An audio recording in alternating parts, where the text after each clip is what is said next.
Okay, we're starting today with functions. Here is the definition of a function, and I'd like you to write this down in your notes. It may not make sense at first, but obviously by the end of the lesson, I'll explain it. A function, that's your new word, and this is a word we're going to be using a lot for the rest of the year, is a rule that converts an input into at most one output. Now these rules can be equations, graphs, tables, or verbal description. So I'm going to show you an input-output that you're probably familiar with.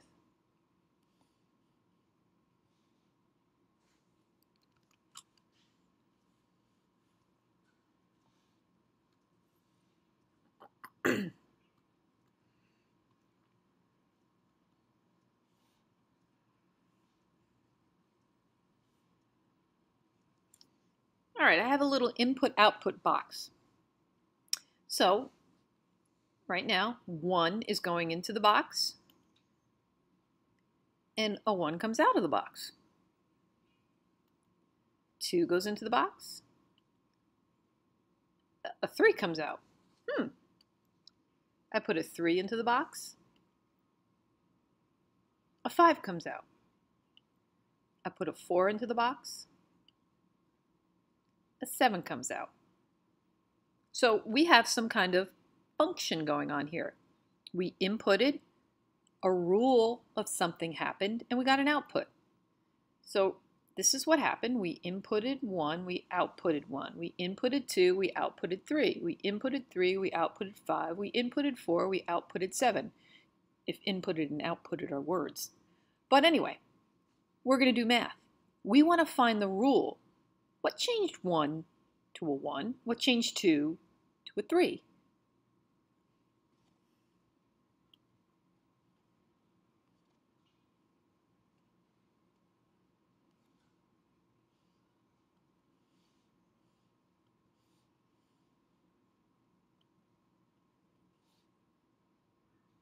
So here we have our input-output in what is called a table form. Because remember, back on page 1, we said functions can be tables. We're also going to look at this function as a graph.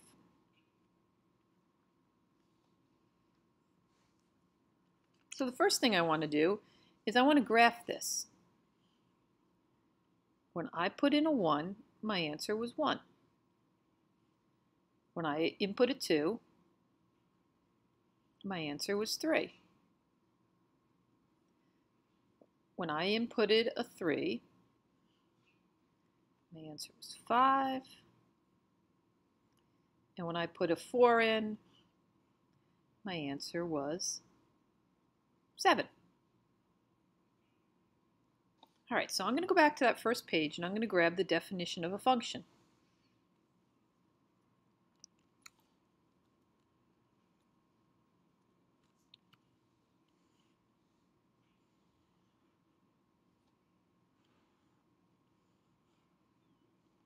Function is a clearly defined rule that converts an input, okay, here's my input, into at most one output. And these form in the form of an equation. Okay, we've got ourselves a graph. We've got ourselves a table. Let's figure out the equation. Now that may be hard, but believe it or not, this was our equation. Our equation was to double the input value, which we call x, and then take 1 away from it.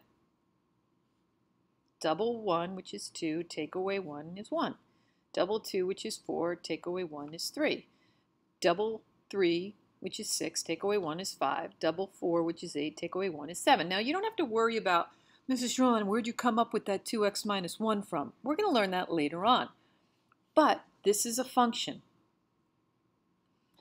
When it says at most one output down here, that means that we only get one answer over here. It doesn't repeat. So in other words, if we put 5 in here, we can't get 1, 3, 5, or 7 as an answer, because then we're not having more than one output. And that's functions can only have one output. Again, still may be a little confusing, but we're going to go over that time and time again. Functions don't have to involve just numbers.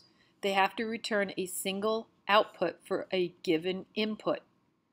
Basically, there can only be one x value. The x values can't repeat.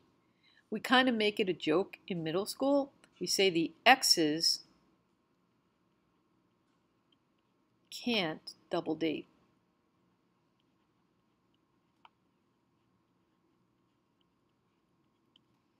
So in other words, right now 1 is going out with 3.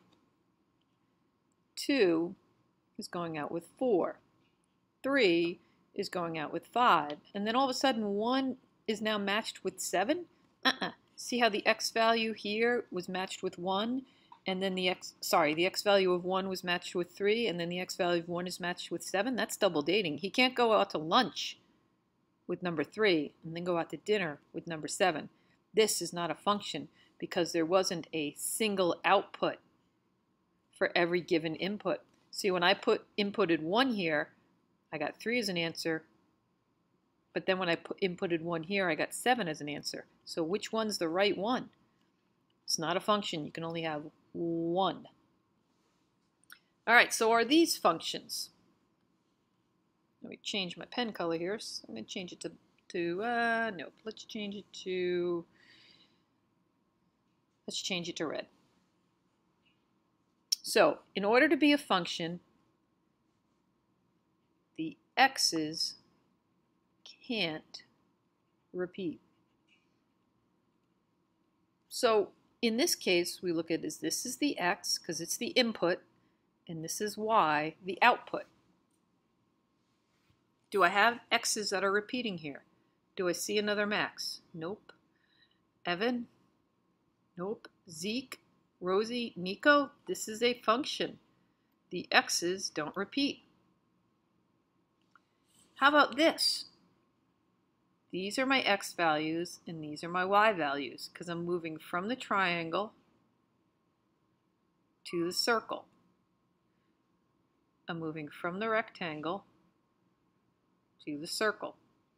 I'm moving from what looks like a Pac-Man to the circle. I'm looking at the square to this circle. Now, is this a function? Yes. The x values don't repeat. Didn't say anything about the y values repeating. It's the x values. This triangle goes to one answer. This rectangle goes to one answer. This Pac-Man goes to one answer. This square goes to one answer. So this is a function. The x values don't repeat. When it comes to a graph, we use what's called the vertical line test. So let me get a line.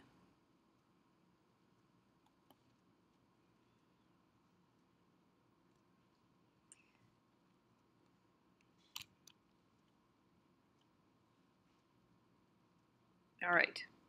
We use a vertical line because x values actually run up and down. So give me a second. I'm going to clean up this page.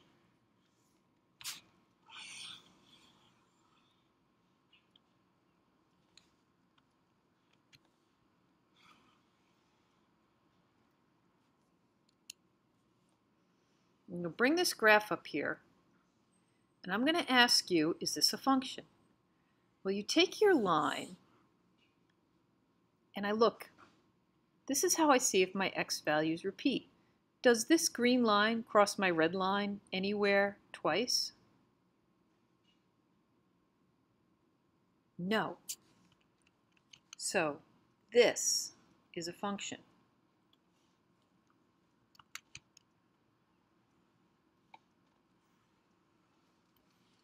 Okay, I got some more graphs here. I want to look at this one right here.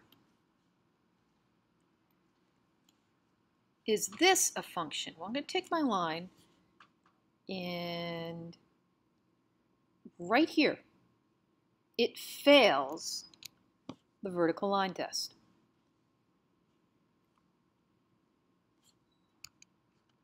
See, if I put my line anywhere, this green line crosses the blue line in more than one point. So this is what's really happening here. Let's say this was the x value of -2. Well, it's saying -2 matches up with this value. Well, let's make up a value for that. That looks to be about 3.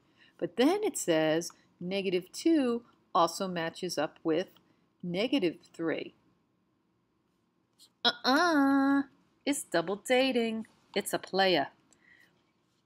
It's matching up with 3, and then it's matching up with -3. It's repeating.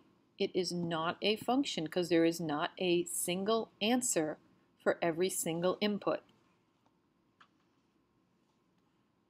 So based on that, hopefully we can go quickly through the rest.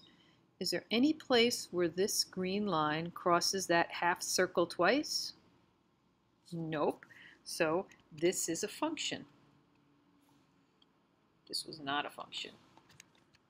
How about this? Does this green line cross a circle? Sure, in lots of places it crosses more than once. So this is not a function because we got a lot of double dating going on there. How about this one? Only crosses once, only crosses once, only crosses once. Yes, so this is also a function. So here's my summary. Please pause the video and write this down. We determine if something is a function, first thing we look for are the x's. As long as the x's don't repeat, we're good. Another way to say that is each x value has a unique y value.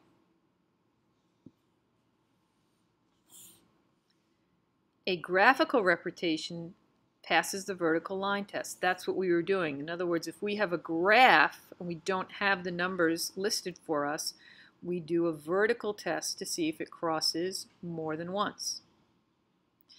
The mapping was, a mapping is something like this. Here we looked to see who the triangle mapped onto. So a mapping kind of looks like a map. Like you start here, you follow the arrow, and you get to your end. All right, so I want to make sure you write this all down. We're going to discuss this in further detail tomorrow. And here's a look at some of the work we're going to do tomorrow. Bye.